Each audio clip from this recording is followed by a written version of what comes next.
ਸਤਿ ਸ਼੍ਰੀ ਅਕਾਲ ਪੰਜਾਬੀ ਰੇਡੀਓ ਤੇ Punjabi TV USA ਵੇਖ ਸੁਣ ਰਹੇ ਸਾਰੇ ਸਰੋਤਿਆਂ ਦਾ ਬਹੁਤ-ਬਹੁਤ ਸਵਾਗਤ ਹੈ ਇਸ ਸਮੇਂ ਦੇ ਵਿਸ਼ੇਸ਼ ਪ੍ਰੋਗਰਾਮ ਖਬਰ ਤੇ ਨਜ਼ਰ ਦੇ ਵਿੱਚ। ਇਸ ਪ੍ਰੋਗਰਾਮ ਦੇ ਵਿੱਚ ਦੇਸ਼ ਵਿਦੇਸ਼ ਦੇ ਨਾਲ ਜੁੜੀਆਂ ਹੋਈਆਂ ਅਹਿਮ ਖਬਰਾਂ ਤੇ ਪਾਈਦਾ ਚਾਨਣਾ ਤੇ ਉਹਨਾਂ ਖਬਰਾਂ ਦਾ ਵਿਸ਼ਲੇਸ਼ਣ ਕਰਨ ਦੇ ਲਈ ਸਾਡੇ ਨਾਲ ਸਾਥ ਹੁੰਦਾ ਹੈ ਸੀਨੀਅਰ ਪੱਤਰਕਾਰ ਮਿੰਟੂ ਗੁਰਸਰੀਆ ਜੀ ਦਾ। ਕਰਦੇ ਹਾਂ ਸਭ ਤੋਂ ਪਹਿਲਾਂ ਉਹਨਾਂ ਦਾ ਪ੍ਰੋਗਰਾਮ ਦੇ ਵਿੱਚ ਨਿੱਘਾ ਸਵਾਗਤ। ਬਹੁਤ-ਬਹੁਤ ਸਵਾਗਤ ਹੈ ਜੀ। ਜੀ ਸ਼ੁਕਰੀਆ ਗੁਰਪ੍ਰੀਤ, ਸਾਰਿਆਂ ਨੂੰ ਸਤਿ ਸ੍ਰੀ ਅਕਾਲ ਜੀ।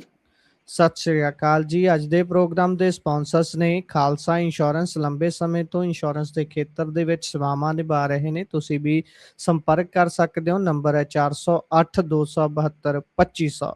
ਟਿਰਕਿਆਣਾ ਇਮੀਗ੍ਰੇਸ਼ਨ ਲਾ ਫਰਮ। ਜੇ ਟਿਰਕਿਆਣਾ ਹੁਣਾਂ ਨਾਲ ਤੁਸੀਂ ਸੰਪਰਕ ਕਰ ਸਕਦੇ ਹੋ ਕਿਸੇ ਵੀ ਤਰ੍ਹਾਂ ਦੀ ਇਮੀਗ੍ਰੇਸ਼ਨ ਦੇ ਬਾਬਤ ਸਲਾਹ ਕਰਨ ਦੇ ਲਈ। Krishan Dhanota Yuba City. Baljinder Singh Nijjar Woodland. GN lube ਵਾਲੇ ਟਰੱਕ ਵਾਸ਼ ਕਰਦੇ ਨੇ, ਆਇਲ ਚੇਂਜ ਕਰਦੇ ਨੇ, 에ਅਰ ਬ੍ਰੇਕਸ ਦਾ ਕੰਮ ਤਸੱਲੀ ਬਖਸ਼ ਕਰਦੇ ਨੇ। ਤੁਸੀਂ ਇਹਨਾਂ ਦੇ ਕੋਲੋਂ ਨਵੇਂ ਪੁਰਾਣੇ ਟਾਇਰ ਵੀ ਖਰੀਦ ਸਕਦੇ ਹੋ। ਲੋਕੇਸ਼ਨ ਸੈਂਟਾਨੇਲਾ ਦੀ ਹੈ। ਨਿੰਮਾ ਸਹੋਤਾ ਹੋਣਾ ਦਾ ਨੰਬਰ ਨੋਟ ਕਰ ਸਕਦੇ ਹੋ। ਨੰਬਰ ਹੈ 209 277 0113। Jaswinder Singh Nagra Roseville. Avtar Singh Sangha Yuba City. Baldev Singh Kang Yuba City. ਬਹੁਤ ਬਹੁਤ ਧੰਨਵਾਦ ਹੈ ਇਹਨਾਂ ਸਾਰੇ ਸਪਾਂਸਰਸ ਦਾ। ਹੁਣ ਰੁਕ ਕਰਦੇ ਹਾਂ ਖਬਰਾਂ ਦਾ। ਸਭ ਤੋਂ ਪਹਿਲੀ ਖਬਰ ਤੇ ਜੇਕਰ ਆਈਏ ਮਿੰਟੂ ਜੀ ਤਾਂ ਬੀਬੀਐਮਬੀ ਤੋਂ ਪੰਜਾਬ ਨੂੰ ਇੱਕ ਹੋਰ ਝਟਕਾ ਲੱਗਿਆ ਜੀ। ਕਿਹੜਾ ਇਹ ਵੱਡਾ ਝਟਕਾ ਹੈ ਜਿਹੜਾ ਇੱਕ ਵਾਰ ਮੁੜ ਤੋਂ ਲੱਗਿਆ ਹੈ? ਵੈਸੇ ਤਾਂ ਹੱਥ ਤਾਂ ਪਹਿਲਾਂ ਹੀ ਵਢਾ ਲਏ ਸੀ ਪੰਜਾਬ ਸਰਕਾਰ ਨੇ। ਗੁਰਪ੍ਰੀਤ, ਜੇ ਆਪਾਂ ਦੇਖੀਏ ਝਟਕਾ ਵੱਡਾ ਹੈ ਪਰ ਖਬਰ ਛੋਟੀ ਹੈ। ਕਮਾਲ ਦੀ ਗੱਲ ਹੈ, ਕਮਾਲ ਦੀ ਗੱਲ ਹੈ ਕਿ ਹੋਰ ਖਬਰਾਂ ਚੱਲ ਰਹੀਆਂ ਨੇ। ਕੋਈ ਭਗਵੰਤ ਮਾਨ ਦੀ ਉਧਰ ਦੀ ਰਾਜਸਥਾਨ ਦੀ ਕੋਈ ਵੀਡੀਓ ਚੱਲ ਰਿਹਾ ਹੈ ਜਿਹਦੇ ਵਿੱਚ ਘੁੰਮਣ ਫਿਰਨ ਗਏ ਨੇ। ਮੈਂ ਤੇ ਉਹਨਾਂ ਨੂੰ ਨਾਮ ਦਿੱਤਾ ਹੋਇਆ ਨਾ, ਇਹ ਬਈ ਮਹਾਰਾਜਾ ਏ ਸਤੌਜ, ਸ਼ਹਿਨਸ਼ਾਹ ਏ ਸਤੌਜ। ਤਾਂ ਮੇਰੇ ਲਈ ਤੇ ਕੋਈ ਮਤਲਬ ਵੱਡੀ ਗੱਲ ਨਹੀਂ ਹੈ। ਇਹ ਕੁਝ ਲੋਕਾਂ ਨੂੰ ਭੁਲੇਖਾ ਹੈ। ਅੱਛਾ, ਇਹ ਵੀ ਵੱਡੀ ਖਬਰ ਆ, ਟਰਾਲੀ ਵੱਡੀ ਖਬਰ ਆ, ਸਾਰਾ ਇਹ ਮਤਲਬ ਹੈ। ਪਰ ਤੁਸੀਂ ਵੇਖੋ ਕਿ ਏਡੀ ਵੱਡੀ ਖਬਰ, ਏਡਾ ਵੱਡਾ ਝਟਕਾ। ਔਰ ਕਮਾਲ ਦੀ ਗੱਲ ਆ, ਤੁਸੀਂ ਇਹ ਵੇਖੋ ਕਿ ਮੁੱਖ ਮੰਤਰੀ ਦਾ ਮੇਰੇ ਖਿਆਲ ਦੇ ਨਾਲ ਇਹਦੇ ਤੇ ਕੋਈ ਰਿਐਕਸ਼ਨ ਨਹੀਂ ਹੈ ਫਿਲਹਾਲ। ਤੁਸੀਂ ਚੈੱਕ ਕਰਨਾ ਉਹਨਾਂ ਦੇ ਪੇਜ ਤੇ, ਬਟ ਮੇਰੇ ਖਿਆਲ ਦੇ ਨਾਲ ਆਫੀਸ਼ੀਅਲੀ ਉਹਨਾਂ ਦਾ ਹਾਲੇ ਤੱਕ ਇਹਦੇ 'ਚ ਕੋਈ ਵੀ ਰਿਐਕਸ਼ਨ ਨਹੀਂ ਆਇਆ। ਇੱਕ ਮੰਤਰੀ ਹੈ ਜਿਹੜੇ ਪਿਛਲੇ ਕੁਝ ਸਮੇਂ ਤੋਂ ਇੱਕ ਵੱਖਰੀ ਸ਼ੈਲੀ 'ਚ ਨਜ਼ਰ ਆਉਂਦੇ ਆ, ਇੱਕ ਵੱਖਰੀ ਸ਼ੈਲੀ 'ਚ ਨਜ਼ਰ ਆਉਂਦੇ। ਉਹ ਇਹਨਾਂ ਦੇ ਮੰਤਰੀ ਹੈ ਹਰਜੋਤ ਸਿੰਘ ਬੈਂਸ। ਠੀਕ ਹੈ, ਆਪਦੀ ਪਾਰਟੀ ਦੀ ਲਾਈਨ ਟੋ ਕਰਨਗੇ।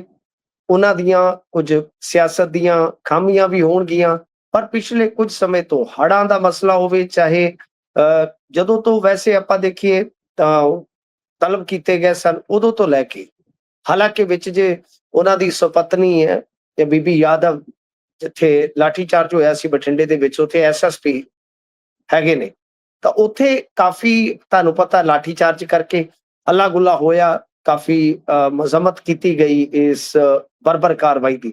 ਪਰ ਬਾਵਜੂਦ ਇਸ ਤੇ ਆਪਾਂ ਦੂਸਰੇ ਪਾਸੇ ਵੇਖੀਏ ਤਾਂ ਹਰਜੋਤ ਸਿੰਘ ਬੈਂਸ ਇਹਨਾਂ ਮੁੱਦਿਆਂ ਤੇ ਲਗਾਤਾਰ ਮਤਲਬ ਕਿ ਇਹਨਾਂ ਚੋਂ ਵੱਧ ਚੜ ਕੇ ਸਰਗਰਮ ਨਜ਼ਰ ਆਉਂਦੇ ਨੇ।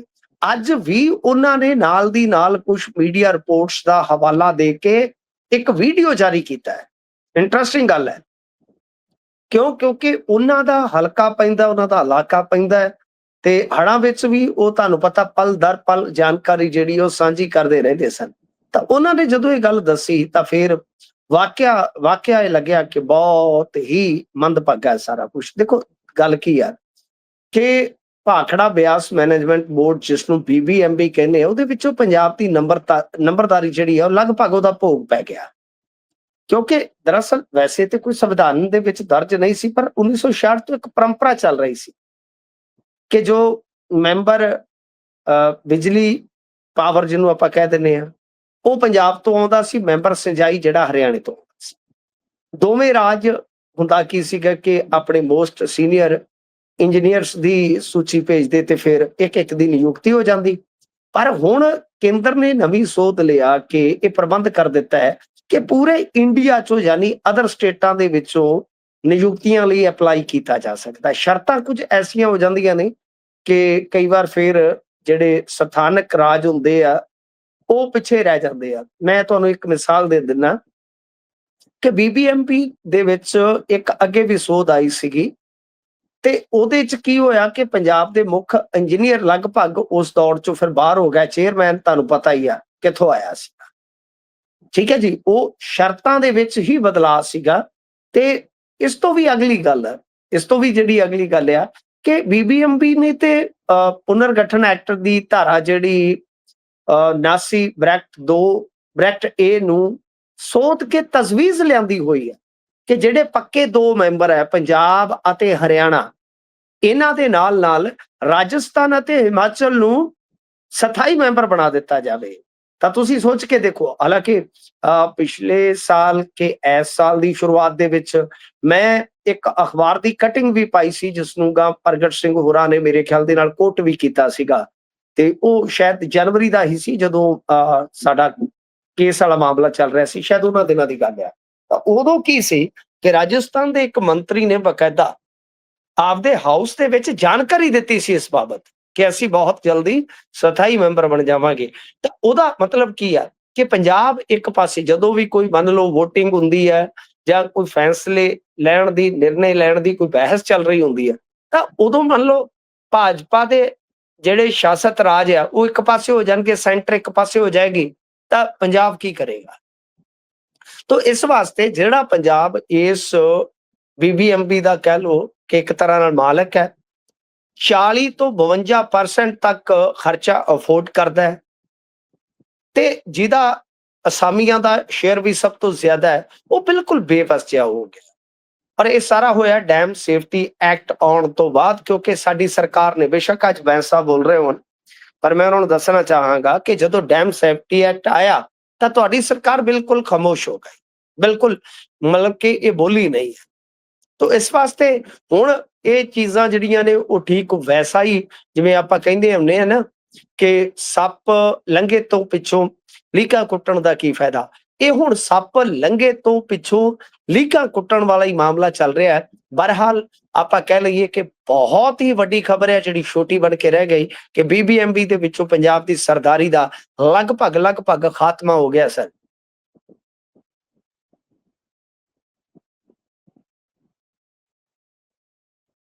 ਅਨਮਿਊਟ ਕਰੋ ਜੀ, ਅਨਮਿਊਟ ਕਰੋ ਪਲੀਜ਼। ਜੀ ਇਸ ਤੋਂ ਅੱਗੇ ਵਧਦੇ ਆ ਤਾਂ ਅੰਮ੍ਰਿਤਪਾਲ ਸਿੰਘ ਨੂੰ ਕਹਿੰਦੇ ਜੇ ਪੰਜਾਬ ਲਿਆਂਦਾ ਤਾਂ ਹਾਲਾਤ ਵਿਗੜ ਸਕਦੇ ਨੇ। ਸਰਕਾਰ ਇਹ ਕਹਿ ਰਹੀ ਹੈ, ਪਹਿਲਾਂ ਗੱਲ ਕਰਦੇ ਸੀ ਵੀ ਪਾਣੀਆਂ 'ਚ ਅੱਗ ਲੱਗ ਜੂ ਜੇ ਉਹ ਬੋਲਦੇ ਨੇ ਉੱਥੇ ਸਦਨ ਦੇ ਵਿੱਚ ਜਾ ਕੇ। ਇਹ ਹੁਣ ਕਿੱਧਰ ਨੂੰ ਜਾਊਗੀ ਜੀ ਗੱਲ? ਅੱਜ ਕਹਿੰਦੇ ਇਕੱਠ ਵੀ ਖਾਸਾ ਤਗੜਾ ਹੋਇਆ। ਬਿਲਕੁਲ ਦੇਖੋ, ਗੱਲ ਇਹ ਆ ਕਿ ਪੰਜਾਬ ਸਰਕਾਰ ਨੇ ਕੇਂਦਰ ਸਰਕਾਰ ਨੂੰ ਖਾਸ ਤੌਰ ਤੇ ਕਹੀ ਆਪਾਂ ਕਿ ਕੇਂਦਰੀ ਗ੍ਰਹਿ ਮੰਤਰਾਲੇ ਨੂੰ ਪੱਤਰ ਲਿਖ ਕੇ ਮੰਗ ਕੀਤੀ ਹੈ ਕਿ ਜੋ ਨੈਸ਼ਨਲ ਸਿਕਿਉਰਿਟੀ ਐਕਟ ਲੱਗਾ ਅਮਰਤਪਾਲ ਸਿੰਘ ਤੇ, ਉਸ ਦੀ ਹਿਰਾਸਤ ਖਤਮ ਹੋਣ ਤੋਂ ਬਾਅਦ ਵੀ, ਯਾਨੀ NSA ਦੇ ਖਾਤਮੇ ਤੋਂ ਬਾਅਦ ਵੀ ਅਮਰਤਪਾਲ ਸਿੰਘ ਨੂੰ ਕਿਸੇ ਵੀ ਹਾਲਤ ਦੇ ਵਿੱਚ ਪੰਜਾਬ ਦੇ ਵਿੱਚ ਨਹੀਂ ਭੇਜਿਆ ਜਾਣਾ ਚਾਹੀਦਾ। ਠੀਕ ਹੈ ਜੀ, ਸਰਕਾਰ ਨੇ ਆਪਣੇ ਪੱਤਰ ਦੇ ਵਿੱਚ ਸੁਰੱਖਿਆ ਤੇ ਕਾਨੂੰਨ ਪ੍ਰਬੰਧ ਬਣਾਏ ਰੱਖਣ ਦਾ ਹਵਾਲਾ ਦਿੱਤਾ ਤੇ ਮੀਡੀਆ ਦੇ ਵਿੱਚ ਜੋ ਖਬਰਾਂ ਛਪੀਆਂ ਨੇ ਆਫੀਸ਼ੀਅਲਸ ਜਿਹੜੇ ਹੁੰਦੇ ਆ ਉਹਨਾਂ ਸੋਰਸਸ ਦੇ ਜ਼ਰੀਏ ਕਿ ਰਾਜ ਸਰਕਾਰ ਨੇ ਕੇਂਦਰੀ ਗ੍ਰਹਿ ਸਕੱਤਰ ਨੂੰ ਅਪੀਲ ਕੀਤੀ ਹੈ ਕਿ ਅਸਮ ਸਰਕਾਰ ਦੀ ਸਹਿਮਤੀ ਲੈ ਕੇ ਟ੍ਰਾਂਸਫਰ ਆਫ ਪ੍ਰਿਜ਼ਨਰਸ ਐਕਟ 1952 ਤੇ ਪੰਜਾਬ ਸੋਧ ਅਧਿਨਿਯਮ 2025 ਦੇ ਪ੍ਰਬੰਧਾਂ ਦੇ ਤਹਿਤ ਅਮਰਤਪਾਲ ਸਿੰਘ ਨੂੰ ਡਿਬਰੂਗੜ੍ਹ ਜੇਲ੍ਹ ਦੇ ਵਿੱਚ ਰੱਖਣ ਦੀ ਇਜਾਜ਼ਤ ਦਿੱਤੀ ਜਾਵੇ। ਇਸ ਮਾਮਲੇ ਦੇ ਵਿੱਚ ਇਹ ਵੀ ਕਿਹਾ ਗਿਆ ਕਿ ਬਹੁਤ ਜਲਦੀ ਫੈਸਲਾ ਲੈਣ ਦੀ ਜ਼ਰੂਰਤ ਆ।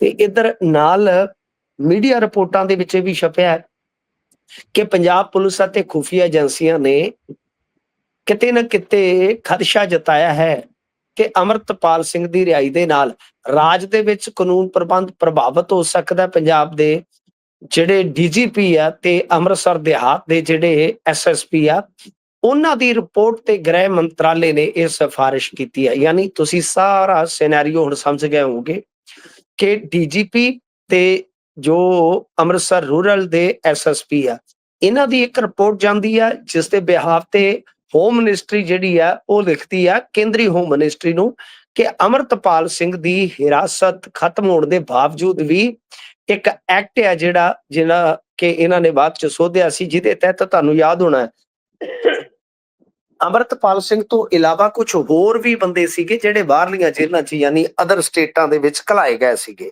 ਤਾਂ ਉਹਨਾਂ ਚੀਜ਼ਾਂ ਦਾ ਹਵਾਲਾ ਦੇ ਕੇ ਇਹ ਕਿਹਾ ਗਿਆ ਹੈ ਕਿ ਬਈ ਜੇ ਮੰਨ ਲਓ NSA ਦੀ ਮਿਆਦ ਖਤਮ ਵੀ ਹੋ ਜਾਂਦੀ ਆ, ਤਦ ਵੀ ਅਮਰਤਪਾਲ ਸਿੰਘ ਨੂੰ ਡਿਬਰੂਗੜ੍ਹ ਦੀ ਜੇਲ੍ਹ ਦੇ ਵਿੱਚ ਹੀ ਰੱਖਿਆ ਜਾਣਾ ਚਾਹੀਦਾ। ਦੇਖੋ ਗੱਲ ਇਹ ਆ ਕਿ ਇਹਦੇ ਵਿੱਚੋਂ ਇੱਕ ਚੀਜ਼ ਤੇ ਬਿਲਕੁਲ ਸਾਫ਼ ਹੋ ਗਈ, ਸਪਸ਼ਟ ਹੋ ਗਈ ਕਿ ਅਮਰਤਪਾਲ ਸਿੰਘ ਦਾ NSA ਜਿਹੜਾ 2023 ਦੇ ਵਿੱਚ ਸ਼ੁਰੂ ਹੋਇਆ ਸੀ, ਮਹੀਨਾ ਸੀ ਮਾਰਚ ਦਾ, ਹੁਣ ਜਿਹਦੀ ਮਿਆਦ ਬਿਲਕੁਲ ਖਤਮ ਹੋਣ ਵਾਲੀ ਹੈ ਇਸ ਸਾਲ, ਮੇਰੇ ਖਿਆਲ ਦੇ ਨਾਲ ਅਪ੍ਰੈਲ ਦੇ ਵਿੱਚ ਇਹ ਮਿਆਦ ਖਤਮ ਹੋ ਜਾਏਗੀ। ਮੈਨੂੰ ਨਹੀਂ ਲੱਗਦਾ ਕਿ NSA ਦਾ ਐਕਸਟੈਂਸ਼ਨ ਹੋਰ ਹਾਸਲ ਕੀਤਾ ਜਾਏਗਾ, ਕਿਉਂਕਿ ਸਰਕਾਰ ਜਿਸ ਤਰ੍ਹਾਂ ਲਿਖ ਰਹੀ ਹੈ, ਸਰਕਾਰ ਜਿਸ ਤਰ੍ਹਾਂ ਹਵਾਲਾ ਦੇ ਰਹੀ ਆ, ਤਾਂ ਉਹਦੇ ਵਿੱਚ ਕੀ ਆ ਕਿ ਕਿਤੇ ਨਾ ਕਿਤੇ ਦੇਖੋ ਸਰਕਾਰ ਆਪਣੇ ਪੱਖ ਤੋਂ ਪੱਕਾ ਹੋ ਰਹੀ ਆ। ਸਰਕਾਰ ਕਿਵੇਂ ਪੱਕਾ ਹੋ ਰਹੀ ਆ? ਉਹ ਸਿਆਸੀ ਤੌਰ ਤੇ ਵੀ ਇੱਕ ਆਪਦੀ ਸੇਫ ਗੇਮ ਖੇਡ ਰਹੀ ਆ। ਮਸਲਨ ਕਿ ਠੀਕ ਆ, ਲਾਅ ਐਂਡ ਆਰਡਰ ਦਾ ਮਾਮਲਾ ਕੋਈ ਹੋ ਸਕਦਾ ਹੈ ਜਾਂ ਨਹੀਂ ਹੋ ਸਕਦਾ, ਬਹਿਸ ਦਾ ਵਿਸ਼ਾ ਹੈ, ਉਹਦੇ ਤੇ ਕੋਈ ਵੱਖ-ਵੱਖ ਰਾਏ ਪ੍ਰਗਟਾ ਸਕਦਾ ਹੈ।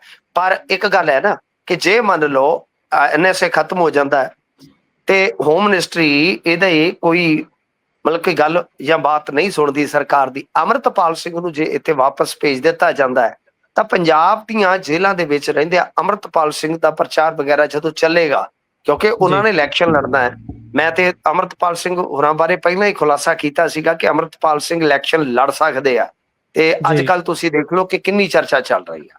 ਤੁਸੀਂ ਤਾਂ ਸੀਟ ਵੀ ਦੱਸ ਦਿੱਤਾ ਸੀ, ਤੁਸੀਂ ਸੀਟ ਦਾ ਵੀ ਜ਼ਿਕਰ ਕੀਤਾ ਸੀ, ਤੇ ਤੁਹਾਡੇ ਸਾਹਮਣੇ ਹੁਣ ਵੇਖ ਲਓ ਪ੍ਰੋਗਰਾਮ ਵੀ ਕਿੱਥੇ ਹੋਇਆ ਉਹਨਾਂ ਦਾ, ਤਲਵੰਡੀ ਸਾਹਿਬ। ਤੋਂ ਕਹਿਣ ਦਾ ਮਤਲਬ ਹੈ ਕਿ ਸਾਰੀ ਤਿਆਰੀ ਆ। ਤਾਂ ਘੱਟੋ ਘੱਟ ਕੀ ਹੈ ਕਿ ਇੱਕ ਨੈਰੇਟਿਵ ਜਿਹੜਾ ਹੈ ਉਹ ਸੈੱਟ ਕੀਤਾ ਜਾਏਗਾ। ਜੇ ਮੰਨ ਲਓ ਕੱਲ ਨੂੰ ਕੋਈ ਗੱਲ ਹੁੰਦੀ ਆ ਤਾਂ ਆਮ ਆਦਮੀ ਪਾਰਟੀ ਇਹ ਗੱਲ ਕਹੇਗੀ ਕਿ ਅਮਰਤਪਾਲ ਸਿੰਘ ਨੂੰ ਡਿਬਰੂਗੜ੍ਹ ਰੱਖਣ ਵਾਸਤੇ ਅਸੀਂ ਤੇ ਟਿੱਲ ਲਾਤਾ ਸੀ, ਇਹਨਾਂ ਦੀ ਕੋਈ ਸੈਟਿੰਗ ਹੋਈ ਆ। ਸਮਝ ਗਏ ਨਾ ਤੁਸੀਂ? ਹੋ ਸਕਦਾ ਕੁਝ ਘਟਨਾਵਾਂ ਵੀ ਵਾਪਰਨ। ਸੋ ਇਸ ਵਾਸਤੇ ਉਹ ਇੱਕ ਆਪਣੀ ਅਗਾਂਹ ਦੀ ਆਬਜ਼ਰਵੇਸ਼ਨ ਕਹਿ ਲਓ ਜਾਂ ਕਹਿ ਲਓ ਕਿ ਆਪਾਂ ਇੱਕ ਤਸੱਵਰ ਕਰਦੇ ਹਾਂ, ਕਲਪਨਾ ਕਰਦੇ ਹਾਂ। ਤਾਂ ਇਹਨਾਂ ਨੇ ਇਸ ਪੱਤਰ ਦੇ ਰਾਹੀਂ ਇੱਕ ਤੀਰ ਨਾਲ ਦੋ ਨਿਸ਼ਾਨੇ ਖੇਡੇ ਕਿ ਲੱਗ ਗਿਆ ਤੀਰ, ਨਹੀਂ ਤਾਂ ਤੁੱਕਾ, ਕਿ ਜੇ ਕੱਲ ਨੂੰ ਮੰਨ ਲਓ ਅਮਰਤਪਾਲ ਸਿੰਘ ਪੰਜਾਬ ਆ ਜਾਂਦੇ ਆ ਤਾਂ ਫਿਰ ਸਾਨੂੰ ਇਹ ਗੱਲ ਜੋੜਨ ਦੇ ਵਿੱਚ ਕੋਈ ਕਠਿਨਾਈ ਨਾ ਹੋਵੇ, ਕੋਈ ਔਖਤਾ ਨਾ ਹੋਵੇ ਕਿ ਇਹ ਤਾਂ ਬਾਈ ਇਹਨਾਂ ਦੀ ਰਲ ਮਿਲ ਕੇ ਗੇਮ ਖੇਡੀ ਜਾ ਰਹੀ ਹੈ, ਜਿਹਦੇ ਨਾਲ ਪੰਜਾਬ 'ਚ ਮਾਹੌਲ ਜਿਹੜਾ ਟੈਂਸ ਹੁੰਦਾ ਹੈ। ਜੀ ਬਿਲਕੁਲ। ਇਸ ਤੋਂ ਅੱਗੇ ਵਧਦੇ ਹਾਂ ਤਾਂ ਆਖਿਰਕਾਰ ਕਹਿੰਦੇ ਭਾਈ ਵੀ ਟਰਾਲੀ ਵਾਲੇ ਇਲਜ਼ਾਮ ਲਾਈ ਜਾਂਦੇ, ਵਿਰੋਧੀ ਲਾਈ ਜਾਂਦੇ, ਪਤਾ ਨਹੀਂ ਇਲਜ਼ਾਮ ਸੱਚੇ ਨੇ ਜਾਂ ਝੂਠੇ ਨੇ, ਪਰ ਕਹਿੰਦੇ ਵੀ ਮੰਤਰੀ ਸਾਹਿਬ ਨੂੰ ਪੈਸੇ ਪਾਉਣੇ ਪੈ ਗਏ ਨੇ, ਸਾਬਕਾ ਮੰਤਰੀ ਸਾਹਿਬ ਨੂੰ। ਇਹ ਤੇ ਆਂਦੇ ਹੁੰਦੇ ਝੋਟਿਆਂ ਵਾਲੇ ਘਰੋਂ ਲੱਸੀ ਭਾਲਦੇ ਹੋ, ਇਹਦੇ ਝੋਟੇ ਵਾਲਾ ਘਰੋਂ ਲੱਸੀ ਵਾਲੀ ਗੱਲ ਹੋ ਗਈ ਆ ਸਾਹਿਬ। ਵਾਹ ਜੀ ਵਾਹ, ਵਾਹ ਜੀ ਵਾਹ, ਮਤਲਬ ਕਿ ਨਜ਼ਾਰਾ ਆ ਗਿਆ। ਗੱਲ ਅਸਲ ਦੇ ਵਿੱਚ ਆਂਦੇ ਹੁੰਦੇ ਆ ਨਾ, ਇੱਕ ਨਾ ਮੈਂ ਫਿਲਮ ਵੇਖੀ ਸੀ ਜਵਾਨੀ 'ਚ, ਉਹਦੇ 'ਚ ਨਾ ਸੰਜੇ ਦੱਤ ਗਾਣਾ ਗਾਉਂਦਾ, ਕਹਿੰਦਾ ਝੁਕਤੀ ਹੈ ਦੁਨੀਆ ਝੁਕਾਨੇ ਵਾਲਾ ਚਾਹੀਏ, ਆਸਮਾਂ ਕੋ ਧਰਤੀ पे ਲਾਣੇ ਵਾਲਾ ਚਾਹੀਏ। तो मैं उस गाने ਨੂੰ ਅੱਜ ਵੀ ਮਤਲਬ ਕਿ ਆਪਦੇ ਜ਼ਿਹਨ 'ਚ ਰੱਖਦਾ। तो ਮਤਲਬ ਸਾਫ਼ ਆ ਕਿ ਉਹ ਮਲਕੀਤ ਸਿੰਘ ਜੈਲਦਾਰ ਜਿਹੜੇ ਅੜੇ ਆਏ ਤੇ ਖੀਰ, ਉਹਨਾਂ ਨੇ ਇਹ ਡੁੱਬੀ ਸਾਮੀ ਵੀ ਧਾਰ ਲਈ ਆ। ਕਿਉਂ? ਕਿਉਂਕਿ ਇਹਨਾਂ ਦਾ ਵਿਵਾਦ ਤੇ ਉਹਨਾਂ ਨੇ ਆਪ ਹੀ ਔਨ ਰਿਕਾਰਡ ਕਿਹਾ ਨਾ ਕਿ ਲੰਮੇ ਸਮੇਂ ਤੋਂ ਚੱਲ ਰਿਹਾ ਸੀਗਾ। ਪੈਸੇ ਦੇ ਲੈਣ ਦੇਣ ਤੋਂ ਹੀ ਫਿਰ ਪ੍ਰਪੋਜ਼ਲ ਆਉਂਦਾ ਮੰਤਰੀ ਸਾਹਿਬ ਦਾ ਕਿ ਨਹੀਂ ਤੁਸੀਂ ਹਿੱਸੇਦਾਰੀ ਕਰੋ ਮੇਰੀ ਵਿੱਚ, ਤੇ ਫਿਰ ਉਸ ਤੋਂ ਬਾਅਦ ਅਗਲੀਆਂ ਗੱਲਾਂ ਸਾਰੀਆਂ ਉਹ ਰੈਪੂਟੇਸ਼ਨ ਦੇਣ ਦਾ ਕੋਈ ਫਾਇਦਾ ਨਹੀਂ, ਕੋਈ ਤੁੱਕ ਨਹੀਂ ਹੈਗਾ। ਤੇ ਅੱਜ ਅਚਾਨਕ ਸਕਰੀਨਸ਼ਾਟ ਵਾਇਰਲ ਹੁੰਦੇ ਨੇ ਟ੍ਰਾਂਜੈਕਸ਼ਨ ਦੇ ਕਿ ਕਿਸ ਤਰ੍ਹਾਂ ਜੀ ਮੰਤਰੀ ਜੀ ਦੇ ਖਾਤੇ 'ਚੋਂ 6.5 ਲੱਖ ਰੁਪਈਆ ਜਿਹੜਾ ਹੈ ਉਹ ਜੈਲਦਾਰ ਇਨੋਵੇਸ਼ਨ ਕੰਪਨੀ ਦੇ ਖਾਤੇ 'ਚ ਘੁੰਮ ਗਿਆ। ਬੱਲੇ ਬੱਲੇ ਹੋ ਗਈ, ਉਹਨਾਂ ਦੇ ਖਾਤੇ ਭਰਪੂਰ ਹੋ ਗਏ। ਪਰ ਉਹਨਾਂ ਨੇ ਆਖਿਆ ਕਿ ਜਿਵੇਂ ਉਹ ਗਾਣਾ ਹੈ ਨਾ ਕਿ ਜਿਹੜਾ ਤੇਰਾ ਨਹੀਂ ਉਹ ਛੱਡਣਾ ਭਾਵੇਂ ਲੱਗ ਜਾਣ ਹੱਥ ਕੜੀਆਂ, ਉਹ ਕਹਿੰਦੇ ਪੈਸੇ ਬੇਸ਼ੱਕ ਦੇ ਦਿੱਤੇ ਨੇ ਪਰ ਅਸੀਂ ਇਹਨਾਂ ਦੀ ਜਾਨ ਕੋ ਨਹੀਂ ਛੱਡਣੀ। ਅਸੀਂ ਤੇ ਹੁਣ ਇਹਨਾਂ ਨੂੰ ਪੰਜੀ ਦਾ ਹਾਂਜੀ ਜਿਹੜੀ ਜਲਾਲਤ ਹੋਈ ਆ, ਮੈਂ ਕਿਹਾ ਉਹਦਾ ਤਾਂ ਕੋਈ ਮੁੱਲ ਨਹੀਂ। ਅਗਲੇ ਕਹਿੰਦੇ ਸਾਨੂੰ ਦੱਸ, ਕਦੀ ਕਿਤੇ ਸੱਦ ਕੇ ਥਾਣੇ, ਕਦੀ ਕਿਤੇ, ਜਿਹੜਾ ਰੱਜ ਰੱਜ ਕੇ ਜਲੀਲ ਕੀਤਾ ਉਹ ਤਾਂ ਗੱਲ ਉੱਥੇ ਹੀ ਪਈ ਹੈ। ਹਾਂ ਉਹ ਤਾਂ ਹੈ। ਅਸੀਂ ਕਤਲ ਹਮੇਸ਼ਾ ਹੋਏ, ਕਦੀ ਇਸ ਮੋੜ ਤੇ ਕਦੀ ਉਸ ਮੋੜ ਤੇ, ਖੜ ਖੜ ਕੇ ਰੋਏ, ਕਦੀ ਇਸ ਮੋੜ ਤੇ ਕਦੀ ਉਸ ਮੋੜ ਤੇ। ਬਈ ਉਹਦਾ ਤੇ ਦੁੱਖ ਹੀ ਬਹੁਤ ਹੁੰਦਾ ਉਸ ਚੀਜ਼ ਦਾ। ਤੇ ਤਾਂ ਇਸੇ ਕਰਕੇ ਉਹਨਾਂ ਨੇ ਕਿਹਾ ਕਿ ਸਾਡੀ ਲੜਾਈ ਜਾਰੀ ਰਹੇਗੀ। ਲੜਾਈ ਉਹਨਾਂ ਦੀ ਕੋਈ ਸਿਆਸੀ ਥੋੜੀ ਆ, ਹੁਣ ਇਸ ਟਾਈਮ ਲੜਾਈ ਆ ਆਪਣੇ ਸਨਮਾਨ ਦੀ, ਲੜਾਈ ਆ ਆਪਣੇ ਹੱਕ ਦੀ। ਪਰ ਤੁਸੀਂ ਇਹ ਵੇਖੋ ਕਿ ਇਹਨਾਂ ਨੇ 100 ਡੰਡੇ ਵੀ ਖਾਧੇ ਤੇ 100 ਗੰਢੇ ਵੀ ਖਾਣੇ ਪਏ। ਮਤਲਬ ਕਿ ਬਦਨਾਮੀ ਵੀ ਕਰਾ ਲਈ, ਧਾਲੀਵਾਲ ਸਾਹਿਬ ਤੇ ਤੁਹਾਨੂੰ ਪਤਾ ਹੀ ਆ, ਉੱਥੇ ਪੁੱਛ ਲਿਆ ਸਦਨ ਦੇ ਬਾਹਰ, ਉਹ ਕਿਵੇਂ ਜੀ ਮਤਲਬ ਕਿ ਏਦਾਂ ਲੱਗਦਾ ਜਿਵੇਂ ਉਹਨਾਂ ਨੂੰ ਚਾਬੀ ਦੇ ਕੇ ਛੱਡਿਆ ਹੁੰਦਾ। ਹੱਦ ਹੋ ਗਈ ਆ। ਏਡਾ ਸਾਹਿਤਕਾਰ ਬੰਦਾ, ਤੁਹਾਨੂੰ ਪਤਾ ਧਾਲੀਵਾਲ ਸਾਹਿਬ ਸਾਹਿਤਕਾਰ ਨੇ। ਤੁਸੀਂ ਦੱਸਿਆ ਸੀ ਕਿ ਬੀਤੇ ਦਿਨੀ। ਹਾਂਜੀ ਹਾਂਜੀ, ਇਹ ਸਾਹਿਤਕਾਰ ਬੰਦੇ ਨੇ। ਮੈਂ ਤਾਂ ਹੈਰਾਨ ਆ, ਅੱਗੋਂ ਤਾਤਾ ਜੀ ਤਾਤਾ ਕਰਕੇ ਪੈ ਜਾਂਦੇ, ਨਾ ਇਹਨਾਂ ਦੀ ਸਮਝ ਲੱਗਦੀ ਆ ਕੀ ਕਹਿੰਦੇ ਆ ਕੀ ਨਹੀਂ ਕਹਿੰਦੇ, ਇੰਨੀ ਕਾਹਲੀ ਬੋਲਦੇ ਆ। ਪੱਤਰਕਾਰ ਜਿਹੜਾ ਹੈ ਉਹ ਤੇ ਮਤਲਬ ਕਿ ਪਿੱਛੇ ਪਿੱਛੇ ਅਰਲੀ ਜੀ ਲੈ ਕੇ ਭੱਜਾ ਫਿਰਦਾ ਵੀ ਟਰਾਲੀ ਵਾਲੇ ਮੁੱਦੇ ਤੇ ਬੋਲੋ। ਉਹ ਕਹਿੰਦਾ ਬਸ ਵੀ ਗੁਰੂ ਦੀ ਗੱਲ ਕਰੋ, ਗੁਰੂ ਦੀ ਗੱਲ ਕਰੋ। ਕਮਾਲ ਦੀ ਗੱਲ ਆ ਵੀ ਯਾਰ, ਜੇ ਤੁਸੀਂ ਏਡੇ ਹੀ ਗੁਰੂ ਦੇ ਆਸਥਾਵਾਨ ਹੋ, ਮਾਫ ਕਰਨਾ ਹੁਣ ਮੈਂ ਗੱਲਾਂ ਫਿਰ ਜੇ ਕਰਨ ਲੱਗ ਪਿਆ ਤੇ ਇਹ ਮੁੜ ਕੇ ਇਤਰਾਜ਼ ਕਰਦੇ ਨੇ। ਫਿਰ ਤੁਸੀਂ ਇਹੋ ਜਿਹੇ ਕੰਮ ਹੀ ਕਿਉਂ ਕਰੋ? ਬਿਲਕੁਲ ਜੇ ਤੁਸੀਂ ਗੁਰੂ ਦੇ ਏਡੇ ਸ਼ਰਧਾਲੂ ਜੇ, ਗੁਰੂ ਦਾ ਸ਼ਰਧਾਲੂ ਤੇ ਕਿਸੇ ਦੀ ਦੁੱਕੀ ਨਾ ਰੱਖੇ, ਬਿਲਕੁਲ। ਉਹ ਤੇ ਆਪਣੀ ਨੇਕ ਕਮਾਈ ਦੇ ਵਿੱਚੋਂ ਵੀ 10ਵਾਂ ਹਿੱਸਾ ਕੱਢ ਕੇ ਤੇ ਸੰਗਤ ਜਾਂ ਲੋੜਵੰਦ ਨੂੰ ਦੇ ਦਿੰਦਾ। ਗੁਰੂ ਆਸ਼ੇ ਅਨੁਸਾਰ ਜਿਉਂ ਕੇ ਤੇ ਵੇਖੋ। ਇਹ ਐਵੇਂ ਬਸ ਮਤਲਬ ਕਿ ਜਦੋਂ ਆਪਣੀ ਚੋਰੀ ਨੂੰ ਲੁਕਾਉਣਾ ਹੋਵੇ, ਕੋਈ ਕਿਸੇ ਫਸੀ ਗੇਮ ਨੂੰ ਪਲਟਾਉਣਾ ਹੋਵੇ, ਉਦੋਂ ਕਹਿ ਦਿਓ ਜੀ ਬਸ ਧਰਮ ਦਾ ਲੈ ਲਓ ਸਹਾਰਾ। ਤਾਂ ਕਹਿਣ ਦਾ ਮਤਲਬ ਹੈ ਕਿ ਇਹਨਾਂ ਨੇ ਪੈਸੇ ਜੇ ਦਿੱਤੇ ਆ ਤੇ ਇਹਦਾ ਮਤਲਬ ਕਿ ਟਰਾਲੀ ਗਈ ਸੀ। ਜੇ ਟਰਾਲੀ ਗਈ ਬਿਲਕੁਲ ਸੀ ਤੇ ਫਿਰ ਤੇ ਉਹਨਾਂ ਦੇ ਇਲਜ਼ਾਮ ਆਪਣੇ ਆਪ ਹੀ ਪੁਖਤਾ ਹੋ ਜਾਂਦੇ ਆ ਕਿ ਟਰਾਲੀ ਗਈ, ਟਰਾਲੀ ਤੇ ਪੈਸੇ ਮੰਗੇ, ਪੈਸੇ ਮੰਗਣ ਦੀ ਥਾਂ ਤੇ ਉਲਟਾ ਇਹਨਾਂ ਨੇ ਹਿੱਸੇਦਾਰੀ ਆਫਰ ਕੀਤੀ, ਅਸੀਂ ਗੱਲ ਨਹੀਂ ਗੌਲੀ, ਤੇ ਫਿਰ ਉਹਨਾਂ ਨੂੰ ਤੰਗ ਪਰੇਸ਼ਾਨ ਕਰਨ ਦਾ ਸਿਲਸਿਲਾ ਚੱਲ ਪਿਆ। ਤੇ ਫਿਰ ਆਪਣੇ ਆਪ ਦੇ ਵਿੱਚ ਕਨਫੈਸ ਹੋ ਗਿਆ ਜੀ। ਜੀ ਜੀ ਇਹ ਤਾਂ ਕਨਫੈਸ਼ਨ ਹੋ ਗਿਆ। ਤੁਸੀਂ ਆਡੀਓ ਦੀ ਗੱਲ ਕਰਦੇ ਸੀਗੇ ਕਿ ਭਾਈ ਇਹਨਾਂ ਨੇ ਗਾਲਾਂ ਕੱਢੀਆਂ ਜੀ, ਅਸੀਂ ਤੇ ਮਤਲਬ ਕਿ ਮੁੰਡਿਆ ਸਾਹਿਬ ਸਫਾਈ ਦੇ ਰਹੇ ਸੀਗੇ ਨਾ, ਜੀ ਜੀ ਉਹ ਤੇ ਉਦੋਂ ਕੁਝ ਹੋਰ ਹੀ ਕਹਿ ਰਹੇ ਸੀ, ਹੂੰ ਵੈਸਾ ਕੁਛ ਹੈ ਹੀ ਨਹੀਂ। ਗੱਲ ਇਹ ਆ ਕਿ ਹੁਣ ਹੁਣ ਹੁਣ ਕਿੱਧਰੋਂ ਆ ਗਏ? ਤੇ ਗੱਲ ਇਹ ਆ ਕਿ ਵੀ ਇੱਕ ਦੂਜੇ ਨੂੰ ਗਿਫਟ ਕਾਹਤੋਂ ਦਿੰਦੇ ਫਿਰਦੇ ਆ। ਇਹ ਵੀ ਜੀ ਜੀ ਕਮਾਲ ਦੀ ਗੱਲ ਹੈ। ਉਹ ਵੀ ਧਾਲੀਵਾਲ ਸਾਹਿਬ ਨੇ ਉਹ ਵੀ 7-7 ਹਾਂਜੀ ਲੱਖ ਦੇ, ਉਹ ਵੀ 7-7 ਹਾਂਜੀ ਲੱਖ ਦੇ ਗਿਫਟ ਉਤੋਂ ਆਮ ਘਰਾਂ ਦੇ ਹਾਂਜੀ ਨੇ। ਆਓ, ਸਾਨੂੰ ਤੇ ਕੋਈ ਸਾਡੇ ਮਾਮੇ ਦਾ ਪੁੱਤ ਨਹੀਂ ਦਿੰਦਾ ਸਖਾ ਗਿਫਟ ਹੈ। ਅਗਲਾ ਕਹਿੰਦਾ ਹੈਪੀ ਬਰਥਡੇ ਫੋਨ ਤੇ, ਭਾਜੀ ਹੈਪੀ ਬਰਥਡੇ, ਬਸ ਸਰ ਗਿਆ। ਜ਼ਹਿਮਤ ਹੀ ਨਹੀਂ ਚੁੱਕਦਾ ਵੀ ਜਾਵਾਂਗੇ ਤਾਂ ਕੁਝ ਖਵਾਵਾਂਗੇ। ਅਗਲਾ ਕੇਕ ਲੈ ਕੇ ਵੀ ਨਹੀਂ ਆਉਂਦਾ, ਕਹਿੰਦਾ ਭਾਜੀ ਦੂਰ ਬੈਠੇ ਆ, ਇੱਥੋਂ ਹੀ ਕਬੂਲ ਕਰੋ। ਬਈ ਇਹ ਕਮਾਲ ਦੇ ਇਹਨਾਂ ਦੇ ਗਿਫਟ ਨੇ ਯਾਰ, ਹੱਦ ਹੋ ਗਈ ਆ।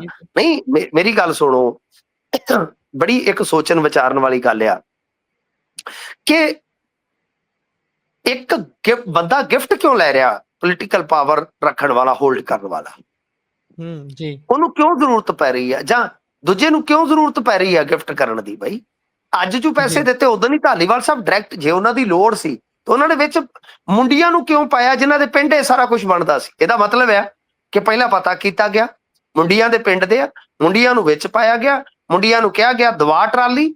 ਮੇਰਾ ਇਹ ਮੰਨਣਾ ਹੈ, ਮਾਫ ਕਰਨਾ, ਕੋਈ ਇਹਦੇ ਵਿੱਚ ਮੈਂ ਕੋਈ ਦਸਤਾਵੇਜ਼ ਨਹੀਂ ਦੇ ਸਕਦਾ, ਇਹ ਮੇਰਾ ਮੰਨਣਾ ਹੈ, ਤੁਸੀਂ ਕੋਈ ਸਹਿਮਤ ਹੋ ਨਾ ਹੋ, ਤੇ ਫਿਰ ਉਹ ਗਿਫਟ ਵਾਲਾ ਕੰਮ ਹੋ ਗਿਆ। ਸੋ ਇਸ ਵਾਸਤੇ ਇਹ ਤੇ ਬਿਲਕੁਲ ਜਿੱਦਾਂ ਕਹਿ ਲਈਏ ਕਿ ਸਾਰੀ ਖੇਡ ਜਿਹੜੀ ਆ ਸਾਹਮਣੇ ਆ, ਤੇ ਬਹੁਤ ਹੀ ਬੇਸ਼ਰਮ ਰਾਜਨੀਤੀ ਦਾ ਮੁਜ਼ਾਹਰਾ ਚੱਲ ਰਿਹਾ ਜੀ, ਬੜਾ ਠੋਕਮ ਠੋਕ ਚੱਲ ਰਿਹਾ। ਬਿਲਕੁਲ। ਹੁਣ ਜਿੰਨੀ ਵਾਰੀ ਪੀਟੀਓ ਟਰਾਲੀ ਦੀ ਹੁੱਕ ਪਾਉਣਗੇ ਜਾਂ ਫਿਰ ਕੱਢਣਗੇ, ਉਨੀ ਵਾਰੀ ਚੇਤਾ ਆਊ ਵੀ ਭਾਈ ਕਿੱਥੇ ਪੰਗਾ ਲੈ ਲਿਆ ਸੀ ਟਰਾਲੀ ਵਾਲਾ, ਔਖਾ ਹੀ ਹੋ ਗਏ ਹੁਣ ਇਹ। ਤੂੰ ਵੀ ਚੇਤੇ ਕਰਦੀ ਹੋਵੇਂਗੀ ਕਦੇ, ਉੱਠਦੀ ਬਹਿੰਦੀ ਵਾਲਾ ਚੇਤਾ ਹੋ ਜਾਣਾ ਕਿਤੇ। ਇਹ ਤਾਂ ਮੈਨੂੰ ਲੱਗਦਾ ਹੁਣ ਪਿੰਡ ਵਿੱਚੋਂ ਲੰਘਦੇ ਆ ਵੀ ਟਾਰਾਂ ਵੱਜਿਆ ਕਰਨਗੀਆਂ ਦੂਰੋਂ ਹੀ, ਭਾਈ ਇਹ ਜਾਂਦੀ ਉਹ ਜਾਂਦੀ 6.5 ਲੱਖ ਵਾਲੀ ਟਰਾਲੀ। ਹਾਂ, ਟਰਾਲੀ ਤੇ ਲਿਖਾ ਲੈ ਮੇਰਾ ਨਾਮ ਮਿੱਤਰਾ। ਬਿਲਕੁਲ। ਅੱਗੇ ਵਧੀਏ ਤਾਂ ਇੱਕ ਸੀਨੀਅਰ ਵਕੀਲ ਨੇ ਕਹਿੰਦੇ ਵੀ ਇਹ ਕੱਲ ਜਿਹੜਾ ਬਿੱਲ ਪੇਸ਼ ਕੀਤਾ ਗਿਆ, ਸਰਬਸੰਮਤੀ ਨਾਲ ਪਾਸ ਕੀਤਾ ਗਿਆ, ਉਸਦੇ ਅਹਿਮ ਨੁਕਤੇ ਉਭਾਰੇ ਨੇ, ਬੜੇ ਗੰਭੀਰ ਨੇ ਨੁਕਤੇ, ਵੀ ਕਸਟੋਡੀਅਨ ਤੇ ਹੀ ਮਾਮਲਾ ਦਰਜ ਹੋ ਜੂ। ਇਹ ਕਿੱਧਰ ਨੂੰ ਗੱਲ ਜਾਂਦੀ ਦੀਦੀ ਹੈ ਜੀ? ਕੱਲ ਤਾਂ ਬੜੀ ਵੈਸੇ ਸਾਰਿਆਂ ਨੇ ਸਹਿਮਤੀ ਦੇ ਦਿੱਤੀ ਕਿ ਉਹਨਾਂ ਨੂੰ ਛੱਡੀਏ ਜਾਂ ਉਹਨਾਂ ਨੂੰ ਕਟਹਿਰੇ 'ਚ ਖੜੇ ਕਰੀਏ ਵੀ ਭਾਈ ਤੁਸੀਂ ਉਸ ਸਮੇਂ ਇਹ ਚੀਜ਼ਾਂ ਨਹੀਂ ਦੇਖੀਆਂ, ਤੁਸੀਂ ਜਦੋਂ ਸਹਿਮਤੀ ਦੇ ਰਹੇ ਹੁੰਦੇ ਹੋ। ਆਲ ਓਵਰ ਗੱਲ ਕਹਿੰਦੀ ਕੀ ਹੈ ਜੀ ਜਿਹੜੀ ਸਾਰੀ ਰੱਖੀ ਹੈ ਵਕੀਲ ਸਾਹਿਬ ਨੇ ਅੱਗੇ?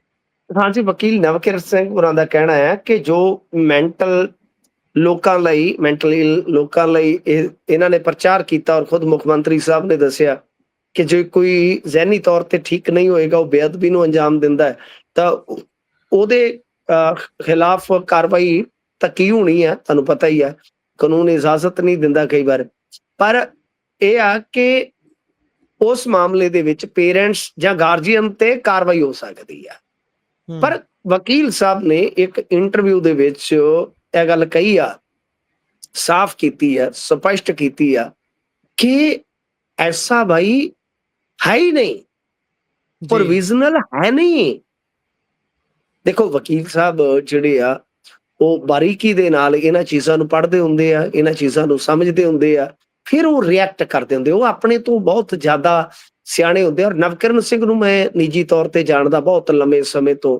ਇਹਨਾਂ ਦੀ ਕਾਨੂੰਨ ਜਾਂ ਇਹੋ ਜਿਹੇ ਮਾਮਲਿਆਂ ਤੇ ਬੜੀ ਪਕੜ ਆ, ਉਮਦਾ ਪਕੜ ਆ ਇਹਨਾਂ ਦੀ।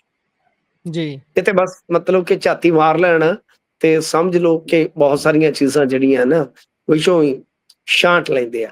ਤੋ ਕਹਾਣੀ ਇਹ ਆ ਕਿ ਜੇ ਐਸਾ ਨਹੀਂ ਸੀ ਤਾਂ ਮੁੱਖ ਮੰਤਰੀ ਸਾਹਿਬ ਕਿਉਂ ਵਾਰ-ਵਾਰ ਇਸ ਚੀਜ਼ ਨੂੰ ਬੜਾ ਪਿੰਨ ਕਰ ਰਹੇ ਸੀਗੇ? ਸੋਚਣ ਵਿਚਾਰਨ ਦੀ ਗੱਲ ਹੈ। ਵੈਸੇ ਵੀ ਜੇ ਤੁਸੀਂ ਵੇਖੋਗੇ ਤਾਂ ਗੁਰਪ੍ਰੀਤ ਇਹਦੇ ਤੇ ਕਾਨੂੰਨੀ ਪੰਗਾ ਵੀ ਪੈ ਜਾਣਾ ਸੀ ਨਾ ਮੇਰੇ ਖਿਆਲ ਦੇ ਜੀ ਨਾਲ। ਜੀ ਕਿਉਂਕਿ ਕਿਸੇ ਮਤਲਬ ਕਿ ਜੋ ਮੈਂਟਲੀ ਅਪਸੈਟ ਵਿਅਕਤੀ ਹੈ ਉਹ ਤਾਂ ਫਿਰ ਮਤਲਬ ਕਿ ਜੇ ਕੱਲ ਨੂੰ ਕੋਈ ਵੀ ਕ੍ਰਾਈਮ ਅੰਜਾਮ ਦਿੰਦਾ ਹੈ ਤਾਂ ਉਹਦੇ ਜੰਮਣ ਵਾਲਿਆਂ ਨੂੰ ਸਜ਼ਾ ਦਾ ਪ੍ਰਬੰਧ ਹੈ। ਫਿਰ ਉਹਨਾਂ ਦਾ ਕ੍ਰਾਈਮ ਤੇ ਕੋਈ ਨਹੀਂ, ਉਹ ਤੇ ਦੂਰੀ ਬਿਪਤਾ ਦੇ ਮਾਰੇ। ਬਿਲਕੁਲ ਮੰਨ ਲਓ ਕਿਸੇ ਦਾ ਮੁੰਡਾ ਹੈ, ਹੁਣ ਉਹ ਤਾਂ ਦੂਰੀ ਬਿਪਤਾ ਦਾ ਮਾਰਿਆ ਨਾ, ਪਰ ਜੀ ਉਹਦੇ 'ਚ ਇਹ ਆ ਕਿ ਵਾਕਿਆ ਜੇ ਇਸ ਤਰ੍ਹਾਂ ਦੀ ਸਥਿਤੀ ਆ ਤਾਂ ਫਿਰ ਇਹ ਇੱਕ ਵਾਕਿਆ ਕਾਨੂੰਨੀ ਨੁਕਤੇ ਨਿਗਾਹ ਤੋਂ ਸੀ ਕਿ ਇਸੇ ਚੀਜ਼ ਨੂੰ ਮੱਦੇ ਨਜ਼ਰ ਰੱਖਿਆ ਇਹਨਾਂ ਨੇ ਕਿ ਇਹ ਜੀ ਨੁਕਤਾ ਲੋਕਾਂ ਦੇ ਵਿੱਚ ਲੈ ਜਾਈਏ, ਪਰ ਅੱਗੇ ਜੇ ਇਹ ਅਸੀਂ ਕਾਨੂੰਨ ਦੇ ਵਿੱਚ ਪ੍ਰਬੰਧਕੀ ਰੂਪ 'ਚ ਲੈ ਕੇ ਜਾਵਾਂਗੇ ਤੇ ਹੋ ਸਕਦਾ ਇਤਰਾਜ਼ ਲੱਗਦੇ। ਇਹ ਸਾਰਾ ਕੁਝ ਜਿਹੜਾ ਮੈਂ ਜਿਵੇਂ ਅੱਗੇ ਕਿਹਾ ਕਿ ਬਹੁਤ ਹੱਦ ਤੱਕ ਹੁੰਦਾ ਕੀ ਹੈ, ਤੁਹਾਡੇ ਕੋਲ ਐਡਵੋਕੇਟ ਜਨਰਲ ਨੇ, ਤੁਹਾਡੇ ਜੀ ਕੋਲ ਸਰਕਾਰੀ ਵਕੀਲਾਂ ਦੀ ਫੌਜ ਹੈ। ਮੈਨੂੰ ਦੱਸੋ ਗੁਰਪ੍ਰੀਤ ਜੀ, ਉਹਨਾਂ ਤੋਂ ਆਪਾਂ ਕ੍ਰਿਕਟ ਖਿਡਵਾਉਣੀ, IPL ਦੀ ਕੋਈ ਫਰੈਂਚਾਈਜ਼ ਬਣਵਾਉਣੀ ਆ ਆਪਾਂ ਕਿ ਬਾਈ ਜਾ ਕੇ ਜੀ ਤੇ ਤੁਸੀਂ ਬਸ ਖੇਡਣਾ ਜੀ? ਗੱਲ ਇਹ ਆ ਕਿ ਹੂੰ ਤੁਸੀਂ ਆ ਕੇ ਤੇ ਦੱਸੋ ਤੇ ਸਹੀ ਨਾ ਕਿ ਬਈ ਇਹਦੇ ਵਿੱਚ ਕੀ ਕੀ ਪ੍ਰਬੰਧ ਨੇ, ਦੱਸੋ ਕਿਵੇਂ ਕਿਵੇਂ ਲਾਗੂ ਹੋਣਗੇ। ਤੇ ਸਭ ਤੋਂ ਵੱਡੀ ਗੱਲ ਗੁਰਪ੍ਰੀਤ, ਮਸਲਾ ਜਾ ਕੇ ਗਵਰਨਰ ਦੇ ਦਰਬਾਰ ਦੇ ਵਿੱਚ ਹੀ ਤੈਅ ਹੋਣਾ ਹੈ ਕਿ ਕੀ ਹੋਏਗਾ, ਕਿਉਂਕਿ ਗੱਲ ਤੇ ਉੱਥੇ ਹੀ ਜਾ ਕੇ ਖਲੋ ਜਾਂਦੀ ਹੈ ਨਾ ਸਾਹਿਬ ਕਿ ਤੁਸੀਂ ਬਿਲ ਜੋ ਵੀ ਬਣਾ ਕੇ ਭੇਜਿਆ ਅੰਤਲੀ ਜਿਹੜੀ ਮਨਜ਼ੂਰੀ ਆ ਉਹ ਗਵਰਨਰ ਦੀ ਬਣੇਗੀ। ਤਾਂ ਕਾਫੀ ਸਵਾਲ ਨੇ ਇਹਦੇ ਵਿੱਚ। ਤੇ ਇੱਕ ਸਵਾਲ ਇਹ ਵੀ ਹੁੰਦਾ ਨਾ ਇਹਦਾ ਕਿ 2025 ਦੇ ਵਿੱਚ ਵੀ ਇਹਨਾਂ ਨੇ ਇੱਕ ਬਿੱਲ ਲਿਆਂਦਾ ਸੀ। ਜੇ ਮੰਨ ਲਓ ਇਹਨੂੰ ਐਜ਼ ਇਟ ਪ੍ਰਵਾਨਗੀ ਮਿਲ ਗਈ ਤੇ ਫਿਰ ਉਹਦਾ ਕੀ ਬਣੇਗਾ? ਇਹ ਵੀ ਇੱਕ ਵੱਡਾ ਜੀ ਸਵਾਲ ਹੈ। ਉਹਦਾ ਕੀ ਕਰਨਗੇ? ਸਵਾਲ ਬੜੇ ਨੇ ਗੁਰਪ੍ਰੀਤ। ਲਿਹਾਜ਼ਾ ਇਹ ਵਕੀਲਾਂ ਦੇ ਪੁਆਇੰਟ ਆਫ ਵਿਊ ਤੋਂ ਆਪਾਂ ਆਪਣੀ ਆਡੀਅנס ਨੂੰ ਦੱਸ ਰਹੇ ਹਾਂ ਕਿ ਇਹਦੇ ਵਿੱਚ ਇਹ ਇੱਕ ਵੱਡਾ ਖੁਲਾਸਾ ਹੈ। ਤੇ ਜੇ ਇਸ ਤਰ੍ਹਾਂ ਨਹੀਂ ਹੈ, ਜੇ ਆਪਾਂ ਵੇਖੀਏ ਜਿਵੇਂ ਨਵਕਿਰਨ ਸਿੰਘ ਹੋਰੀ ਕਹਿ ਰਹੇ ਨੇ, ਦਾਵਾ ਕਰ ਰਹੇ ਨੇ, ਤਾਂ ਫਿਰ ਤੇ ਇਹ ਇੱਕ ਸਿੱਧੇ ਤੌਰ ਤੇ ਮੁੱਖ ਮੰਤਰੀ ਦੇ ਖਾਤੇ 'ਚ ਹੋਰ ਝੂਠ ਜੁੜ ਜਾਵੇਗਾ। ਉਹ ਝੂਠ ਅਕਸਰ ਬੋਲਦੇ ਨੇ ਔਰ ਝੂਠ ਬਹੁਤ ਬਿਲਕੁਲ ਸ਼ਾਨਦਾਰ ਤਰੀਕੇ ਨਾਲ ਬੋਲਦੇ ਨੇ। ਬਹੁਤੇ ਪੰਜਾਬੀ ਮੁੱਖ ਮੰਤਰੀ ਦੇ ਝੂਠ ਨੂੰ ਪਕੜ ਨਹੀਂ ਪਾਉਂਦੇ। ਉਹਨਾਂ ਦੇ ਜੀ ਝੂਠ ਨੂੰ ਫੜਨ ਵਾਸਤੇ ਉਹ ਬਹੁਤ ਨੇਕਾਂ ਝੂਠ ਬੋਲਦੇ ਨੇ, ਅਨੇਕਾਂ ਬਿਲਕੁਲ ਝੂਠ ਬੋਲਨੇ। ਉਹਨਾਂ ਦੇ ਸਿਆਸੀ ਜੀਵਨ ਦੇ ਵਿੱਚ ਇੰਨੇ ਝੂਠ ਬੋਲੇ ਆ ਕਿ ਜੇਕਰ ਤੁਸੀਂ ਤੁਲਨਾਤਮਕ ਤੌਰ ਤੇ ਗਿਣਤੀ ਕਰਨ ਲੱਗੋਗੇ ਤੇ ਮੋਦੀ ਸਾਹਿਬ ਦੇ ਆਸ-ਪਾਸ ਹੀ ਨਜ਼ਰ ਆਉਣਗੇ ਤੁਹਾਨੂੰ। ਜੀ ਜੀ ਬਿਲਕੁਲ। ਤੇ ਪਰ ਇਸ ਤੋਂ ਇਹ ਇੱਕ ਜੀ ਬਹੁਤ ਵੱਡਾ ਝੂਠ ਹੋਏਗਾ, ਬਹੁਤ ਵੱਡਾ ਝੂਠ ਹੋਏਗਾ ਜੇ ਪ੍ਰੋਵੀਜ਼ਨਲੀ ਤੁਸੀਂ ਕੋਈ ਚੀਜ਼ ਐਡ ਨਹੀਂ ਕੀਤੀ ਤੇ ਬਾਹਰ ਆ ਕੇ ਤੁਸੀਂ ਪ੍ਰਚਾਰ ਕੀਤਾ ਜਾਂ ਸਦਨ ਦੇ ਵਿੱਚ ਉਸ ਚੀਜ਼ ਬਾਰੇ ਬੋਲਿਆ, ਤਾਂ ਸਦਨ ਦੇ ਵਿੱਚ ਤੇ ਫਿਰ ਇਹ ਲਗਾਤਾਰ ਫਿਰ ਤੱਥਾਂ ਦਾ ਕਿਤੇ ਨਾ ਕਿਤੇ ਕਹਿ ਲਓ ਕਿ ਝੋਲ-ਮੋਲ ਹੈ, ਝੋਲ-ਮੋਲ ਜੀ ਹੈ। ਤੋ ਇਹ ਵੈਸੇ ਵਾਕਿਆ ਜਿਹੜਾ ਤੁਹਾਡਾ ਨੁਕਤਾ ਹੈ ਉਹ ਵੀ ਬੜਾ ਵਿਚਾਰਨਯੋਗ ਆ ਕਿ ਭਾਈ ਵਿਰੋਧੀ ਧਿਰ ਸਾਡੀ ਕੀ ਕਰਦੀ ਆ। ਹਾਲਾਂਕਿ ਜੀ ਵਿਰੋਧੀ ਧਿਰ ਆਪਦੀ ਥਾਂ ਤੇ ਰੋਂਦੀ ਆ। ਉਹ ਕਹਿੰਦੀ ਜੀ ਅਸੀਂ ਕੀ ਕਰੀਏ, ਸਾਡਾ ਕੀ ਕਸੂਰ ਆ, ਸਾਨੂੰ ਤੇ ਅੱਧੀ ਰਾਤ ਨੂੰ ਹੀ ਭੇਜ ਦਿੰਦੇ ਆ, ਲੈ ਪੜੋ ਭਾਈ, ਬਿਲਕੁਲ ਤੇ ਉਦੋਂ ਅਸੀਂ ਕੀ ਕਰੀਏ। ਤੇ ਇਹ ਜਿਹੜਾ ਆਇਆ ਹੁਣ ਇੰਟਰਵਿਊ ਇਹਨਾਂ ਦਾ ਨਵਕਿਰਨ ਸਿੰਘ ਹੋਰਾਂ ਦਾ ਵਿਜੇ ਬਰਾੜ ਦੇ ਨਾਲ, ਵਿਜੇ ਬਰਾੜ ਪਹਿਲਾਂ ਨਿਊਜ਼ 18 ਚ ਹੁੰਦੇ ਸੀ, ਹੁਣ ਉਹਨਾਂ ਨੇ ਆਪਣਾ ਚੈਨਲ ਕੀਤਾ। ਉਹਦੇ ਸਬਟਾਈਟਲ ਹੀ ਇਸ ਤਰ੍ਹਾਂ ਦੇ ਕਿ ਮੰਦਬੁੱਧੀ ਵਿਅਕਤੀ ਬਾਰੇ ਨਵੇਂ ਕਾਨੂੰਨ ਚ ਕੋਈ ਜ਼ਿਕਰ ਨਹੀਂ। ਜੀ ਐਡਵੋਕੇਟ ਨਵਕਿਰਨ ਸਿੰਘ ਦਾ ਖੁਲਾਸਾ, ਕਿਹਾ ਨਵਾਂ ਕਾਨੂੰਨ ਸਹੀ ਪਰ ਪਿਛਲਾ ਇਨਸਾਫ ਕਿੱਥੇ? ਨਾਲ ਉਹਨਾਂ ਨੇ ਪਿਛਲੀਆਂ ਬੇਅਦਬੀਆਂ ਦਾ ਇਨਸਾਫ ਵੀ ਮੰਗਿਆ। ਜੀ ਜੀ ਇਸ ਤੋਂ ਅੱਗੇ ਵਧਦੇ ਹਾਂ ਤਾਂ ਇੱਕ ਹੋਰ ਪੁਲਸੀਆ ਤਸ਼ੱਦਦ ਦਾ ਖੁਲਾਸਾ ਹੋਇਆ ਜੀ, ਨੌਜਵਾਨ ਕੁਝ ਦੱਸ ਰਿਹਾ। ਹਾਂਜੀ ਦੇਖੋ, ਇਹ ਫਾਜ਼ਿਲਕਾ ਵਾਲੀ ਸਾਈਡ ਤੋਂ ਵੀਡੀਓ ਮੈਨੂੰ ਕਿਸੇ ਨੇ ਭੇਜੀ ਸੀਗੀ। ਉਹਦੇ ਵਿੱਚ ਇੱਕ ਵਿਅਕਤੀ ਫੁੱਟ ਕੇ ਰੋ ਰਿਹਾ ਹੈ ਤੇ ਕਹਿੰਦਾ ਕਿ ਭਾਈ ਮੇਰੇ ਸਿਰ ਦੇ ਵਿੱਚ ਜੁੱਤੀਆਂ ਮਾਰੀਆਂ, ਵਾਲ ਪੁੱਟੇ, ਹੱਥਕੜੀ ਲਾ ਕੇ ਮੈਨੂੰ ਢਾਬੇ ਤੋਂ ਚੁੱਕਿਆ ਗਿਆ, ਥਾਣੇ ਦੇ ਵਿੱਚ ਕੁੱਟਿਆ ਗਿਆ, ਫਿਰ 70,000 ਰੁਪਈਆ ਲੈ ਕੇ ਛੱਡ ਦਿੱਤਾ ਗਿਆ। ਇਸ ਸੰਬੰਧੀ ਮਤਲਬ ਕਿ ਇੱਕ ਵੀਡੀਓ ਵੀ ਜਾਰੀ ਕੀਤਾ ਗਿਆ, ਜਿਹਦੇ ਵਿੱਚ ਉਹਨੂੰ ਹੱਥਕੜੀ ਲਾ ਕੇ ਕਿਸੇ ਗੱਡੀ 'ਚ ਬਿਠਾਇਆ ਗਿਆ ਹੈ। ਮਤਲਬ ਕਿ ਇੱਕ ਜੀ ਵੀਡੀਓ ਵੀ ਉਸ ਨੌਜਵਾਨ ਬੰਨਿਓ ਵਿਖਾਇਆ ਗਿਆ ਕਿ ਜਿੱਥੇ ਉਸਨੂੰ ਕਾਰ ਦੇ ਵਿੱਚ ਹੱਥਕੜੀ ਦੇ ਨਾਲ ਬੰਨ੍ਹਿਆ ਗਿਆ, ਤੇ ਇਹ ਦੋਸ਼ ਲਾਇਆ ਗਿਆ ਹੈ ਕਿ 2 ਜਣੇ ਚੁੱਕੇ ਗਏ ਸਨ। ਜੋ ਨੌਜਵਾਨ ਦੱਸ ਰਿਹਾ ਹੈ ਕਿ ਦੋਸ਼ ਇਹ ਲਾਇਆ ਸੀ ਕਿ ਤੁਹਾਡੇ ਕੋਲ ਜੋ ਕਾਰ ਹੈ ਉਸ ਦਾ ਕ੍ਰਿਮੀਨਲ ਰਿਕਾਰਡ ਹੈ ਤੇ ਇਹਦੇ ਵਿੱਚ ਤੁਸੀਂ ਚਿੱਟਾ ਸਪਲਾਈ ਕਰਦੇ ਹੋ। ਇਸ ਤੋਂ ਬਾਅਦ ਦੋਨਾਂ ਨੂੰ ਪੁਲਿਸ ਥਾਣੇ ਲੈ ਗਈ, ਤੇ ਨੌਜਵਾਨ ਦਾ ਦਾਅਵਾ ਹੈ ਕਿ ਪੁਲਿਸ ਵਾਲਿਆਂ ਨੇ ਥਾਣੇ ਦੇ ਵਿੱਚ ਸਾਡੇ ਛਿੱਤਰਾਂ ਦੇ ਨਾਲ ਮਾਰਕੁੱਟ ਕੀਤੀ, ਵਾਲ ਖਿੱਚੇ, ਜਿਸ ਦੇ ਚਲਦਿਆਂ ਉਹਨੂੰ ਗੰਜਾ ਹੋਣਾ ਪਿਆ। ਪੁਲਿਸ ਨੇ ਉਹਨਾਂ ਨੂੰ ਛੱਡਣ ਦੇ ਬਦਲੇ 70,000 ਰੁਪਏ ਦੀ ਡਿਮਾਂਡ ਕੀਤੀ, ਜਿਹਦੇ ਵਿੱਚ ਕੁਝ ਰਾਸ਼ੀ ਉਹਨਾਂ ਨੇ ਗੂਗਲ ਪੇ ਦੇ ਮਾਧਿਅਮ ਰਾਹੀਂ ਵੀ ਦਿੱਤੀ ਤੇ ਕੁਝ ਨਗਦੀ, ਫਿਰ ਜਾ ਕੇ ਉਹਨਾਂ ਨੂੰ ਛੱਡਿਆ ਗਿਆ। ਉਧਰ ਇਸ ਮਾਮਲੇ ਦੇ ਵਿੱਚ ਜਿਹੜੇ ਐਸਐਸਪੀ ਨੇ ਗੁਰਮੀਤ ਸਿੰਘ, ਉਹਨਾਂ ਨੇ ਕਿਹਾ ਕਿ ਕਾਨੂੰਨ ਦੇ ਉੱਤੋਂ ਕੋਈ ਚੀਜ਼ ਨਹੀਂ ਤੇ ਕਿਸੇ ਵੀ ਦੋਸ਼ੀ ਨੂੰ ਬਖਸ਼ਿਆ ਨਹੀਂ ਜਾਏਗਾ। ਉਹ ਕਹਿੰਦੇ ਆ ਕਿ ਪੁਲਿਸ ਕਰਮੀਆਂ ਤੇ ਲੱਗੇ ਦੋਸ਼ਾਂ ਦੀ ਜਾਂਚ ਦੇ ਹੁਕਮ ਦੇ ਦਿੱਤੇ ਗਏ। ਇਸ ਮਾਮਲੇ ਦੇ ਵਿੱਚ ਕਾਂਸਟੇਬਲ ਜਸਪ੍ਰੀਤ ਨੂੰ ਸਸਪੈਂਡ ਕਰ ਦਿੱਤਾ ਗਿਆ, ਜਦਕਿ ਬਾਕੀ 2 ਹੋਮਗਾਰਡ ਦੇ ਜਵਾਨਾਂ ਤੇ ਕਾਰਵਾਈ ਦੇ ਲਈ ਕਮਾਂਡੈਂਟ ਨੂੰ ਲਿਖ ਦਿੱਤਾ ਗਿਆ। ਦੇਖੋ, ਇਹ ਗੱਲ ਬਹੁਤ ਹੀ ਮਾੜੀ ਹੈ। ਉਹਨੇ ਤੇ ਬਕਾਇਦਾ ਟ੍ਰਾਂਜੈਕਸ਼ਨਾਂ ਜਿਹੜੀਆਂ ਨੇ ਉਹ ਕਢਾ ਕੇ ਦਿਖਾਈਆਂ ਕਿ ਸੁਨੀਲ ਕੁਮਾਰ ਦੇ ਕੋਈ ਸੁਨੀਲ ਕੁਮਾਰ ਆ 15 ਅਪ੍ਰੈਲ ਨੂੰ 10-10 ਹਜ਼ਾਰ ਕਰਕੇ ਉਹਦੀਆਂ 3-4 ਟ੍ਰਾਂਜੈਕਸ਼ਨਾਂ ਜਿਹੜੀਆਂ ਉਹ ਦਿਖਾਈ ਦਿੰਦੀਆਂ। ਗੱਲ ਇਹ ਆ ਕਿ ਬਈ ਇਹ ਬਹੁਤ ਬਹੁਤ ਮੇਰੇ ਖਿਆਲ ਦੇ ਨਾਲ ਗੰਭੀਰ ਮਾਮਲਾ ਹੈ। ਉਹ ਕਹਿ ਰਹੇ ਆ ਕਿ ਬਈ ਬੜੀ ਮੁਸ਼ਕਲ ਮੇਰੇ ਪਾਪਾ ਨੇ ਪੈਸੇ ਭੇਜੇ, ਇੱਕ ਰਾਤ ਦਾ 10,000 ਰੁਪਏ ਵਿਆਜ ਭਰ ਕੇ ਗਹਿਣੇ ਰੱਖ ਕੇ ਸਾਰਾ ਕੁਝ, ਅਗਲੇ ਦਿਨ ਫਿਰ ਜਾ ਕੇ ਪੈਸੇ ਭਰੇ। ਉਹ ਕਹਿੰਦੇ ਕਿ ਮੇਰੇ ਤੋਂ ਉਹਨਾਂ ਨੇ 55,000 ਰੁਪਏ ਤੇ 25,000 ਰੁਪਏ ਅਗਲੇ ਦਿਨ, ਯਾਨੀ 34,000 ਰੁਪਏ ਗੂਗਲ ਪੇ ਤੇ ਬਾਕੀ ਨਗਦ ਲੈ। ਤਾਂ ਇਹ ਆਪਣੇ ਆਪ ਦੇ ਵਿੱਚ ਕਿੱਡਾ ਤਕੜਾ ਕਾਂਡ ਹੈ। ਦੇਖੋ, ਜੇ ਉਹ ਮੁਲਜ਼ਮ ਨੇ, ਜੇ ਉਹ ਕਿਸੇ ਮਾਮਲੇ 'ਚ ਸਸਪੈਕਟਡ ਨੇ, ਤਾਂ ਫਿਰ ਉਹਨਾਂ ਨੂੰ ਪੈਸੇ ਲੈ ਕੇ ਛੱਡਣ ਦਾ ਮਤਲਬ ਕੀ ਹੈ? ਹਾਲਾਂਕਿ ਮੈਂ ਤੁਹਾਨੂੰ ਇੱਕ ਗੱਲ ਦੱਸਾਂ ਗੁਰਪ੍ਰੀਤ, ਠੀਕ ਹੈ, ਕੁੱਟਮਾਰ ਆਪਣੀ ਜਗ੍ਹਾ ਤੇ ਨਜਾਇਜ਼ ਹੁੰਦੀ ਹੈ, ਗਲਤ ਹੁੰਦੀ ਹੈ, ਮੈਂ ਕਦੇ ਵੀ ਉਹਦੀ ਪ੍ਰੋੜਤਾ ਨਹੀਂ ਕਰਦਾ, ਪਰ ਕ੍ਰਿਮੀਨਲ ਬਹੁਤ ਤੇਜ਼ ਹੁੰਦੇ ਨੇ। ਮੰਨ ਲਓ ਇਹਨਾਂ ਦੀ ਜਗ੍ਹਾ ਤੇ ਮੈਂ ਹੁੰਦਾ ਕ੍ਰਿਮੀਨਲ, ਉਸੇ ਜ਼ਿੰਦਗੀ 'ਚ ਹੁੰਦਾ ਫਰਜ਼ ਕਰੋ, ਤੇ ਮੈਂ ਵੀ ਜਿੱਥੇ ਮੇਰਾ ਦਾ ਲੱਗਦਾ ਮੈਂ ਪੁਲਿਸ ਵਾਲਿਆਂ ਨੂੰ ਠੋਕ ਦਿੰਦਾ। ਸਮਝਦੇ ਹੋ ਨਾ? ਇਹ ਚੂਹੇ ਬਿੱਲੀ ਦਾ ਖੇਡ ਐਸਾ ਹੀ ਹੁੰਦਾ ਹੈ ਜੀ। ਠੀਕ ਹੈ ਨਾ ਜੀ। ਤੋ ਗੱਲ ਇਹ ਹੈ, ਪਰ ਜੇ ਮੰਨ ਲਓ, ਮੈਂ ਕਹਿ ਰਿਹਾ ਕਿ ਜੇ ਮੰਨ ਲਓ ਅੱਜ ਇਹ ਨੌਬਤ ਆਈ ਆ ਕਿ ਜੇ ਉਹਨਾਂ ਦਾ ਕੋਈ ਇਸ ਤਰ੍ਹਾਂ ਦਾ ਹੈ ਸੀ ਬੈਕਗ੍ਰਾਉਂਡ, ਜਾਂ ਕੋਈ ਮੰਨ ਲਓ ਉਹ ਕਿਸੇ ਮਾੜੇ ਚੰਗੇ ਧੰਦੇ ਵਿੱਚ ਸਨ, ਤਾਂ ਫਿਰ ਪੈਸੇ ਲੈ ਕੇ ਛੱਡਣਾ ਤਾਂ ਗੁਨਾਹ ਹੈ ਨਾ, ਉਹ ਤਾਂ ਬਰਾਈਬ ਹੈ, ਤਾਂ ਉਹ ਤਾਂ ਫਿਰ ਰਿਸ਼ਵਤ ਦਾ ਕੇਸ ਦਰਜ ਹੋਣਾ ਚਾਹੀਦਾ ਜੀ। ਤੁਸੀਂ ਕੀ ਕਰ ਰਹੇ ਹੋ? ਤੁਸੀਂ ਉਹਨਾਂ ਨੂੰ ਲੈਨਾਜ਼ਰ ਕਰ ਰਹੇ ਹੋ। ਇਹ ਤਾਂ ਸਿੱਧੇ ਤੌਰ ਤੇ ਫਿਰ ਕਰਪਸ਼ਨ ਹਾਸਲ ਕਰਨ ਦਾ ਕੇਸ ਬਣ ਗਿਆ ਨਾ। ਚਲੋ ਮੰਨ ਲਓ ਪੁਲਿਸ ਦਾ ਤਰਕ ਹੋਏਗਾ ਕਿ ਜੀ ਇਹ ਕ੍ਰਿਮੀਨਲ ਬੈਕਗ੍ਰਾਉਂਡ ਹੈ, ਕਾਰ ਦੇ ਵਿੱਚ ਦਾ ਕੋਈ ਕ੍ਰਿਮੀਨਲ ਰਿਕਾਰਡ ਹੈ, ਵਗੈਰਾ ਵਗੈਰਾ, ਜੋ ਵੀ ਮੰਨ ਲਿਆ, ਪਰ ਤੁਸੀਂ ਰਿਸ਼ਵਤ ਲੈ ਕੇ ਬੰਦਾ ਛੱਡਤਾ, ਰਿਸ਼ਵਤ ਤਾਂ ਜੁਰਮ ਸਿੱਧ ਹੋ ਗਿਆ ਨਾ। ਤੇ ਇਹਦੇ ਵਿੱਚ ਤਾਂ ਅਰੈਸਟ ਬਣਦੀ ਆ, ਨਾ ਕਿ ਕੋਈ ਵਿਭਾਗੀ ਕਾਰਵਾਈ। ਸਰ ਜੀ ਬਿਲਕੁਲ। ਅੱਗੇ ਵਧੀਏ ਤਾਂ ਉਧਰ ਟਰੰਪ ਸਾਹਿਬ ਤੇ ਮੋਦੀ ਹੋਣਾ ਦਰਮਿਆਨ ਗੱਲਬਾਤ ਹੋਈ ਹੈ ਜੀ, ਕੀ ਗੱਲਬਾਤ ਕੀਤੀ ਹੈ?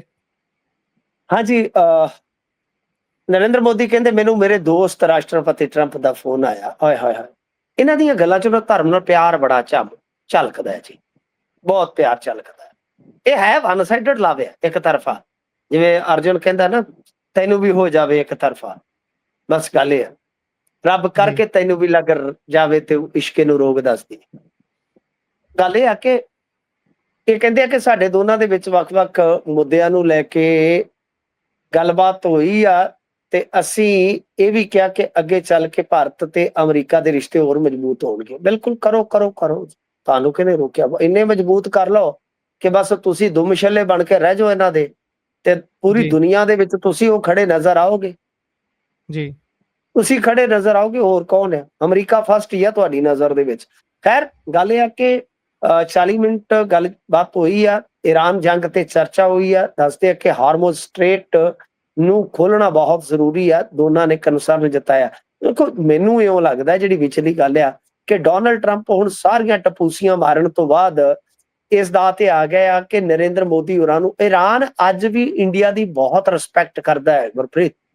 ਜੀ, ਅੱਜ ਵੀ ਬਹੁਤ ਰਿਸਪੈਕਟ ਕਰਦਾ ਹੈ, ਕਿਉਂਕਿ ਇਹ ਤੇ ਸਾਡੇ ਜਿੱਦਾਂ ਦੇ ਹੈਗੇ ਸੋ ਹੈਗੇ ਆ, ਉਹ ਬਹੁਤ ਡੂੰਘਾਈ ਨਾਲ ਸੋਚਦੇ ਆ। ਤੇ 6-7 ਸਾਲ ਤੋਂ ਹੀ ਅਸੀਂ ਆਪਣੇ ਤਾਲੁਕਾਤ ਉਹਨਾਂ ਦੇ ਨਾਲੋਂ ਬਿਲਕੁਲ ਸਸਪੈਂਡ ਕੀਤੇ ਨੇ। ਉਦਾਂ ਬਹੁਤ ਪੁਰਾਤਨ ਸਾਂਝ ਹੈ। ਤੋ ਖੈਰ ਹੋ ਸਕਦਾ ਹੈ ਮੇਰੇ ਖਿਆਲ ਦੇ ਨਾਲ ਕਿ ਹੁਣ ਇੰਡੀਆ ਵਾਲਾ ਜਿਹੜਾ ਰੋਲ ਅੱਗੇ ਪਾਕਿਸਤਾਨ ਲੈ ਗਿਆ ਸੀ, ਹੁਣ ਸ਼ਾਇਦ ਡੋਨਲਡ ਟਰੰਪ ਨੇ ਕਿਹਾ ਹੋਵੇ ਕਿ ਤੁਸੀਂ ਲੱਗੋ ਅੱਗੇ, ਜੀ, ਜਾਂ ਹੋ ਹੋ ਸਕਦਾ। ਸਕਦਾ ਨਰਿੰਦਰ ਮੋਦੀ ਨੇ ਆਪ ਹੀ ਅਪੀਲ ਕਰ ਦਿੱਤੀ ਹੋਵੇ ਕਿ ਭਾਈ ਤੁਸੀਂ ਠਹਿਰੇ ਮੇਰੇ ਵੀ ਮਤਲਬ ਕਿ ਪਿਆਰ ਯਾਰ ਜੀ, ਦਿਲਦਾਰ, ਤੇ ਪਲੀਜ਼ ਹੁਣ ਮੌਕਾ ਮੈਨੂੰ ਦਿਓ, ਕਿਉਂਕਿ ਗੱਲਬਾਤ ਤਾਂ ਆਉਣ ਵਾਲੇ ਸਮੇਂ ਦੇ ਵਿੱਚ ਹੋਵੇਗੀ, ਐਸਾ ਮੇਰਾ ਮੰਨਣਾ ਬਿਲਕੁਲ, ਹੈ। ਗੱਲਬਾਤ ਹੋਵੇਗੀ ਸਟ੍ਰੇਟ ਆਫ ਹਾਰਮਜ਼ ਨੂੰ ਲੈ ਕੇ, ਬੇਸ਼ੱਕ ਕਸ਼ੀਦਗੀ ਚੱਲ ਰਹੀ ਆ, ਟਸਲ ਚੱਲ ਰਹੀ ਆ, ਪਰ ਗੱਲਬਾਤ ਤਾਂ ਹੋਏਗੀ। ਅਮਰੀਕਾ ਤੇ ਈਰਾਨ ਦੇ ਦਰਮਿਆਨ ਗੱਲਬਾਤ ਹੋਏਗੀ, ਕਿਉਂਕਿ ਉੱਥੋਂ ਦੀ ਅੰਦਰੂਨੀ ਰਾਜਨੀਤੀ ਦਾ ਵੀ ਤਕਾਜ਼ਾ ਇਹੋ ਹੈ। ਬਾਹਰੀ ਤੌਰ ਤੇ ਜੇ ਆਪਾਂ ਵੇਖੀਏ, ਅਮਰੀਕਾ ਨੇ ਜਿਸ ਤਰ੍ਹਾਂ ਇਸ ਜੰਗ ਨੂੰ ਛੇੜਿਆ, ਇਸ ਜੰਗ ਦੇ ਵਿੱਚ ਨੁਕਸਾਨ ਝੱਲਿਆ, ਉਹ ਹਾਲਾਤ ਤੇ ਅਗਲਾ ਭਵਿੱਖ, ਉਹਨਾਂ ਸਾਰੀਆਂ ਚੀਜ਼ਾਂ ਦੇ, ਕਿਉਂਕਿ ਦੇਖੋ ਨਾ, ਇਹਨਾਂ ਨੇ ਕਿਹਾ ਨਾਕੇਬੰਦੀ ਸਟ੍ਰੇਟ ਆਫ ਹਾਰਮੋਜ਼ ਦੀ, ਈਰਾਨ ਨੇ ਕਿਹਾ ਕਰ ਲਓ, ਆ ਜਾਓ, ਦਿੰਨੇ ਆ ਚਾਹ ਜੀ, ਨਾਲ ਜੀ, ਅੰਡਾ। ਪਰ ਬਾਅਦ ਦੇ ਵਿੱਚ ਇਹਨਾਂ ਨੇ ਐਨਾਲਾਈਜ਼ ਕੀਤਾ ਕਿ ਉੱਥੋਂ ਜਿਹੜੇ ਜਹਾਜ਼ ਲੰਘਦੇ ਉਹ ਜ਼ਿਆਦਾਤਰ ਤੇ ਆਪਣੇ ਮਿੱਤਰ ਮੁਲਕਾਂ ਦੇ ਆ। ਉਹਨਾਂ ਦੇ ਵਿੱਚੋਂ ਤੇ ਜੀ, ਇੱਕ ਹੈ ਸਿਰਫ ਚਾਈਨਾ। ਚਾਈਨਾ ਵਾਲਾ ਜਹਾਜ਼ ਜਾਂ ਮਾੜਾ ਮੋਟਾ ਕੋਈ ਹੋਰ, ਉਹ ਈਰਾਨ ਦੀ ਮਰਜ਼ੀ ਨਾਲ ਆਉਂਦੇ ਆ। ਬਾਕੀ ਤਾਂ ਸਾਰੇ ਜਿਹੜੇ ਆ ਉਹ ਸਾਡੇ ਮਿੱਤਰ ਨੇ। ਤੇ ਜੋ ਈਰਾਨ ਦੀ ਬਿਲਕੁਲ, ਮਰਜ਼ੀ ਨਾਲ ਆਉਂਦੇ ਤੇ ਅਸੀਂ ਡੱਕ ਲਾਂਗੇ, ਤੇ ਫਿਰ ਕੱਲ ਨੂੰ ਉਹ ਮਿੱਤਰਤਾ ਵੀ ਖਤਮ ਹੋਏਗੀ। ਤੋ ਇਸ ਕਰਕੇ ਸਾਰੇ ਦਾਅ ਪੁੱਠੇ ਪੈਂਦੇ ਆ ਜਦੋਂ ਕਹਿ ਲਓ ਕਿ ਸਮਾਂ ਮਾੜਾ ਚੱਲ ਰਿਹਾ ਹੋਵੇ। ਤਾਂ ਈਰਾਨ ਤੇ ਪਹਿਲਾਂ ਹੀ ਇਹਨਾਂ ਤੋਂ ਪਿੱਛੇ ਬੈਠਾ ਇੱਕ ਵਧੀਆ ਜਗ੍ਹਾ ਤੇ, ਉਹ ਤੇ ਆਪਦੀ ਜੀ, ਮਰਜ਼ੀ ਨਾਲ ਹੀ ਲੰਘਣ ਦੇਊਗਾ। ਤੇ ਜਿਹਨੂੰ ਉਹ ਆਪਦੀ ਮਰਜ਼ੀ ਨਾਲ ਲੰਘਣ ਦੇਊਗਾ, ਗਾਂ ਅਮਰੀਕਾ ਨਾਲ ਲੰਘਣ ਦੇਊਗਾ, ਤਾਂ ਫਿਰ ਆਪੇ ਭੇੜ ਉਹਨਾਂ ਦਾ ਹੋ ਜਾਊਗਾ ਜਿਵੇਂ ਚਾਈਨਾ। ਫਿਰ ਅਮਰੀਕਾ ਨੇ ਵੀ ਬਿਲਕੁਲ, ਕਿਹਾ ਨਾ ਕਿ ਅਸੀਂ ਜਿਹੜਾ ਈਰਾਨ ਦਾ ਤੇਲ ਲੈ ਕੇ ਆਉਂਦੇ ਨੇ, ਜਿਹੜੇ ਇਹਨਾਂ ਨੇ ਫਿਰ ਆਪਦਾ ਗੋਲਫ ਪੋਸਟ ਸ਼ਿਫਟ ਕੀਤਾ ਸੀਗਾ ਕਿ ਇਰਾਨੀਅਨ ਬੰਦਰਗਾਹਾਂ ਤੋਂ ਜਿਹੜਾ ਬਈ ਤੇਲ ਲੈ ਕੇ ਆਉਣਗੇ, ਅਸੀਂ ਉਹਨਾਂ ਜਹਾਜ਼ਾਂ ਨੂੰ ਚੈੱਕ ਕਰਾਂਗੇ। ਹੂੰ, ਤੋ ਇਹ ਜੀ, ਆਪਣੇ ਆਪ ਦੇ ਵਿੱਚ ਕਹਿ ਲਓ ਕਿ ਚਾਈਨਾ ਦੇ ਨਾਲ ਟਕਰਾਇਆ, ਪਰ ਚਾਈਨਾ ਦੇ ਨਾਲ ਸਿੱਧਾ ਉਹ ਤੇ ਅੱਜ ਸ਼ੀ ਜਿਨਪਿੰਗ ਨੇ ਕਹਿ ਦਿੱਤਾ ਕਿ ਬਈ ਜੰਗਲ ਰਾਜ ਨਾਲ ਨਹੀਂ ਦੁਨੀਆ ਚੱਲਦੀ, ਤੁਹਾਡੇ ਸਾਹਮਣੇ ਆ। ਜੀ, ਸੋ ਇਸ ਕਰਕੇ ਹੋ ਸਕਦਾ, ਮੇਰਾ ਇਹ ਮੰਨਣਾ ਹੈ ਕਿ ਭਾਵੇਂ ਨਰਿੰਦਰ ਮੋਦੀ ਨੇ, ਕਿਉਂਕਿ ਨਰਿੰਦਰ ਮੋਦੀ ਨੂੰ ਬਹੁਤ ਕੋਸਿਆ ਗਿਆ, ਲੋਕਾਂ ਨੇ ਨਰਿੰਦਰ ਮੋਦੀ ਨੂੰ ਇੱਥੇ ਇੰਡੀਆ ਦੇ ਵਿੱਚ ਇੱਕ ਤਰ੍ਹਾਂ ਨਾਲ ਕਹਿ ਲਓ ਕਿ ਬਹੁਤ ਜ਼ਿਆਦਾ ਗੱਲਾਂ ਬਾਤਾਂ ਦੇ ਵਿੱਚ ਸ਼ਰਮਿੰਦਾ ਕੀਤਾ ਕਿ ਬਈ ਪਾਕਿਸਤਾਨ ਅੱਜ ਕਿੱਥੇ ਪਹੁੰਚ ਗਿਆ ਤੇ ਤੁਹਾਡੇ ਸਦਕਾ ਅਸੀਂ ਕਿੱਥੇ ਖਲੋਤੇ ਆ। ਹੋ ਸਕਦਾ ਇਹਨਾਂ ਨੇ ਆਪ ਹੀ ਇਲਤਜ਼ਾ ਕਰ ਦਿੱਤੀ ਹੋਵੇ ਕਿ ਟਰੰਪ ਸਾਹਿਬ ਇੱਕ ਮੌਕਾ ਦੇ ਦੇ ਸਾਨੂੰ ਭੁੱਲਾਂ ਬਖਸ਼ਾਉਣ ਦਾ, ਦਿਲ ਨਾ ਤੂੰ ਤੋੜੀ ਝੱਲੇ ਮਰ ਜਾਣੇ ਮਾਣ ਦਾ। ਜੀ। ਵੇਖਦੇ ਹਾਂ ਕਿੰਨਾ ਕੁ ਮੌਕਾ ਇਹਨਾਂ ਨੂੰ ਮਿਲਦਾ ਹੈ। ਖੈਰ ਇੱਥੇ ਹੀ ਪ੍ਰੋਗਰਾਮ ਦਾ ਸਮਾਂ ਹੁੰਦਾ ਹੈ ਸਮਾਪਤ। ਤੁਸੀਂ ਜੁੜੇ ਜਾਣਕਾਰੀਆਂ ਸਾਂਝੀਆਂ ਕੀਤੀਆਂ, ਬਹੁਤ ਬਹੁਤ ਧੰਨਵਾਦ ਜੀ। ਧੰਨਵਾਦ ਜੀ।